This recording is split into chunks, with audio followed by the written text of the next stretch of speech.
അപ്പോൾ ഭക്ഷണമൊക്കെ പെട്ടെന്ന് കഴിച്ച് നമ്മൾ ഒരെണ്ണം വരെ പോവുകയാണ്. എനിക്ക് ഏറ്റവും ഇഷ്ടമുള്ള ഭക്ഷണം കേട്ടോ മാമ്പഴപ്പുളിശ്ശേരി മീൻ പൊരിച്ചതും തോരനെന്ന് പറയുന്നത്. അതൊക്കെ നല്ല വയറ് നിറച്ച് കഴിച്ചിട്ട് നമ്മൾ ഒരെണ്ണം വരെ പോവുകയാണ്.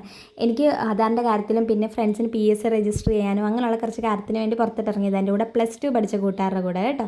അങ്ങനെ അവിടുന്ന് തന്നെ അത്യാവശ്യം ലേറ്റായി ഞങ്ങൾ ഇറങ്ങിയപ്പോൾ ഞങ്ങൾക്ക് പോസ്റ്റ് ഓഫീസിൽ വരണമായിരുന്നു ചങ്ങനാശ്ശേരിയിൽ.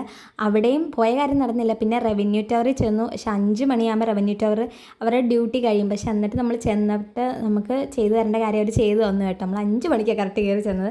പിന്നെ അവിടെ കുറച്ച് നേരം കാറ്റൊക്കെ കൊണ്ടിട്ട് നമ്മൾ ഇറങ്ങി വന്നപ്പോൾ ഒരു പട്ടിക്കുട്ടിയെ കണ്ടു കേട്ടോ. അതിൻ്റെ കാലിന് എന്തോ പറ്റി. അതിന് ഇച്ചിരി വെള്ളവും ബിസ്ക്കറ്റൊക്കെ വാങ്ങിക്കൊടുത്തു. പിന്നെ നമ്മളൊരു ജ്യൂസൊക്കെ വാങ്ങി കുടിച്ചിട്ട് നമ്മുടെ ചങ്ങനാശ്ശേരിയിൽ കുറച്ച് നാളായിട്ട് ഇങ്ങനെ ലാഭമേള ഉണ്ടായിരുന്നു. അപ്പോൾ ഏകദേശം അത് തീരാറായി. അപ്പം നമ്മൾ ഫ്രണ്ട്സിന് എന്തോ വാങ്ങാനുണ്ടായിരുന്നു. അപ്പോൾ ഞാനും കയറിയതാണ്. അപ്പോൾ സ്കൂളൊക്കെ തുറക്കാറായല്ലോ. അപ്പോൾ ഇങ്ങനെ കുറേ ടിഫിൻ ബോക്സൊക്കെ ഇരിക്കുന്ന കണ്ടപ്പോൾ എനിക്ക് സത്യമായിട്ട് നമ്മുടെ ചെറുപ്പം എനിക്ക് ഓർമ്മ വന്നു. പണ്ടൊക്കെ എല്ലാ വർഷവും വീട്ടുകാരൊക്കെ ഇങ്ങനെ വാങ്ങിത്തരുമായിരുന്നു. ഇപ്പോൾ വാങ്ങിത്തരത്തില്ല.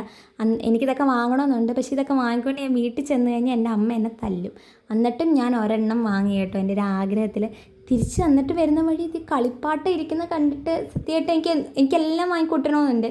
എന്നിട്ട് ഞാൻ ഒരു തോക്ക് മാത്രം വാങ്ങിക്കൊണ്ട് വീട്ടിൽ ചെന്ന് കേട്ടോ. ഇത് മറ്റേ വെള്ളം നിറച്ചിട്ട് ഇങ്ങനെ ചീറ്റി കളിക്കുന്ന തോക്കാണ് കേട്ടോ.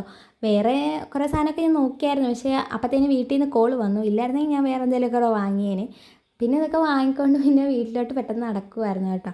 കാരണം വീട്ടിൽ നിന്ന് വിളി വന്നിട്ടുണ്ടായിരുന്നു. സമയം 6:30 കഴിഞ്ഞിട്ടുണ്ടായിരുന്നു. ഇപ്പോൾ തന്നെ എനിക്ക് ടൗണിൽ നമ്മുടെ വീട് അടുത്താണ്. എന്നാലും ഞാൻ പാതിയെ നിരങ്ങി വന്നുകൊണ്ട് അത്യാവശ്യം ലേറ്റായി കേട്ടോ. അങ്ങനെ വീട്ടിൽ ചെന്ന് വാട്ടർ ഗൺ വർക്ക് ചെയ്യുമെന്ന് പറഞ്ഞപ്പോൾ സമാധാനം. അപ്പോൾ ഇന്നത്തെ വീഡിയോ എത്രയുള്ളൂ. മറ്റൊരു വീഡിയോ കാണുന്നത്. ടാറ്റാ.